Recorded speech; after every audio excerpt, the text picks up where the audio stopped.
Night falls over Los Angeles in a way only the city knows, hollow, shimmering, and strangely lonely. Streetlights glow like suspended ghosts, and the hills cradle their secrets in silence. The camera drifts across the skyline, gliding toward the Pacific Palisades, where the rich and the troubled so often intersect.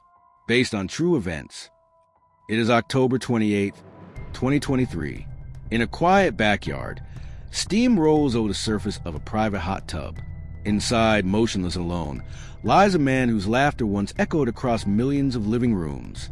A man who, in his humanity, fought demons that fame never erased. Matthew Perry, beloved actor, fierce advocate, fragile survivor, is gone. His death sends shockwaves across the world. But beneath the grief lies a darker truth. Perry didn't die by accident. He died on the tail end of a chain of exploitation, greed, and betrayal. A network of people who should have known better. A few who absolutely did know better. And one of them was wearing a white coat. Fade to black. Matthew Perry spent most of his adult life wrestling with addiction. Publicly, painfully, courageously. Unlike many celebrities. He spoke openly about his struggles, turning his scars into warning for others. His memoir revealed the near-fatal battles he'd already survived. Fans saw a survivor who fought with humor.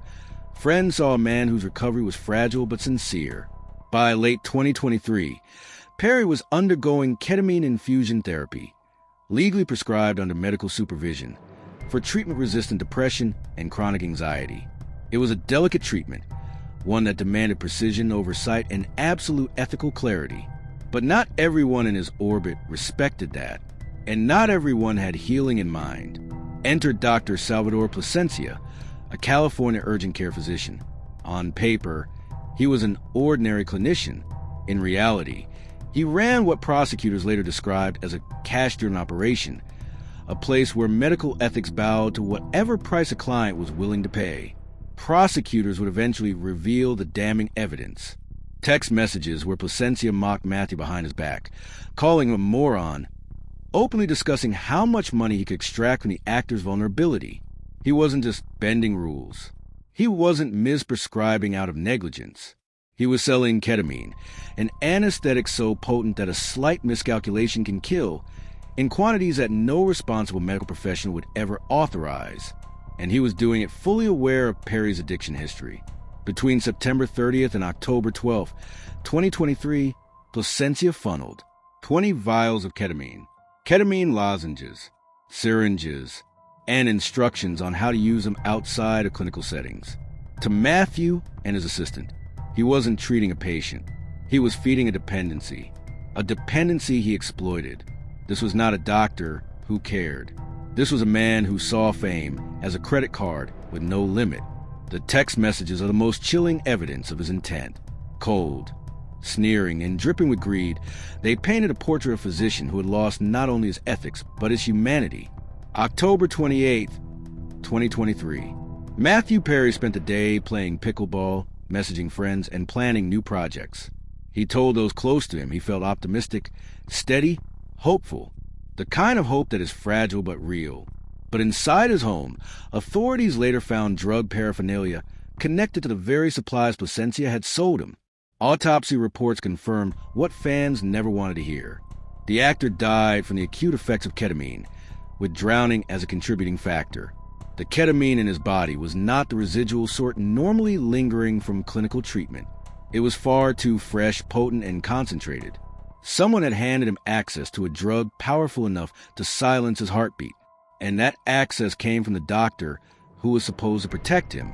Los Angeles detectives, the DEA, and federal prosecutors formed a unified task force. They combed through prescriptions, clinic logs, pharmacy records. But the real breakthrough came from digital evidence. Text messages, bank transfers, timestamps, and surveillance footage. Slowly, a picture emerged. Multiple individuals, dealers, intermediaries, medical professionals had orbited Perry in the weeks before his death. But one stood out. One carried the greatest responsibility. One wore the title that demands accountability. Dr. Salvador Plasencia. Prosecutors found inflated cash payments, illegal distribution, evidence of premeditation, contemptuous commentary, and repeated sales of controlled substances to a known addict. This wasn't accidental misjudgment. It was business. A doctor selling poison disguised as therapy. Fast forward to December 3rd, 2025. The courtroom is tense, crowded, and heavy with grief. Perry's family is present, quiet, devastated, but determined. The press fills the benches. Federal agents stand guard, and at the center sits the man who contributed to a star's final descent. Dr. Placencia faces 4 felony counts of illegal distribution of ketamine. He has already pleaded guilty. The judge, Sherilyn Peace Garnett, wastes no energy on theatrics. Her voice is calm but firm. She doesn't accuse him of killing Matthew Perry, because legally, he did not provide the fatal dose. But she does something that resonates far deeper. She holds him accountable for exploiting a man he knew was drowning. Her words cut through the room like a scalpel. Your actions helped lead Mr. Perry down the road to the ending he met. No anger, no dramatics, just truth. Then comes the sentence.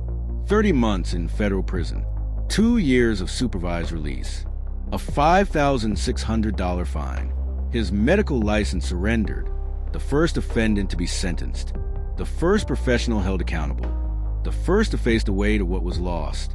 The gavel falls. Justice doesn't feel like victory, just a muted exhale in a long, painful story. Hollywood mourned loudly. Fans mourned in public. But those who loved Matthew Perry most deeply did so quietly. Family members described the sentencing as a step, not healing, not closure, just a necessary step. Because grief doesn't end in courtrooms. It lingers in memories, empty chairs, and the echo of a laugh no longer heard. For them, Matthew wasn't a sitcom icon. He wasn't a celebrity. He was a son, a brother, a man trying, truly trying to live. But addiction is a battlefield where the wounded cannot stand alone, and the people who should have caught him let him fall. The tragedy exposed cracks that run far deeper than one corrupt doctor, a medical industry where unethical practitioners can exploit loopholes, a mental health system that still stigmatizes addiction, a culture where fame invites predators, a world where those fighting for their lives are treated like commodities. Matthew Perry's death was not simply the result of a drug. It was a result of a system that watched him struggle and let greed win. It raises uncomfortable questions. How many others suffer the same fate without headlines? How many vulnerable patients place their trust in people who don't deserve it? And how many more will fall before accountability becomes prevention? This story isn't fiction. It's a warning. It's easy to remember him as Chandler Bing, the quick wit, the awkward charm, the sarcastic hero. But off-screen, Matthew Perry was someone who spent years trying to give others what he didn't always receive himself: support, compassion, and second chances. He opened sober living homes. He funded recovery initiatives. He mentored young men fighting addiction. He often said, "I want to be remembered as someone who helped people." In the end, the most heartbreaking part is that he didn't hide his demons. He confronted them openly, hoping his transparency would save others, even if he struggled to save himself.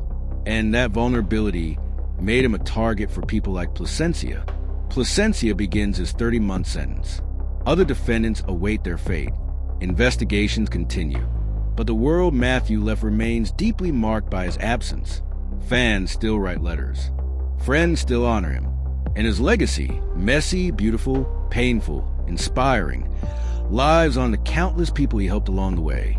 Justice in this story is imperfect. No prison sentence will ever match the value of a human life. No courtroom ruling can rewrite the past. Yet there is a truth that brings light through the darkness. Matthew Perry's final chapter is not defined by those who exploited him.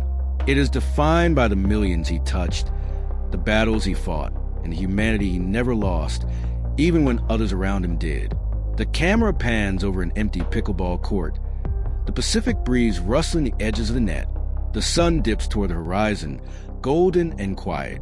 A narrator speaks softly. In life, Matthew Perry taught us courage. In his struggles, he showed us truth. And in his passing, he reminded the world how sacred compassion truly is. Fade to a still shot of waves crashing against the shoreline. And then a final inscription appears. a verse fitting for a man who fought until the end. The Lord is close to the brokenhearted and saves those who are crushed in spirit. Psalm 34, verse 18. Matthew Perry was broken at times. He was crushed at times, but he was never alone. And his story continues, not as a tragedy, but as a reminder that even in our darkest moments, hope still reaches for us. Don't forget to like and subscribe to this channel for more true crime stories.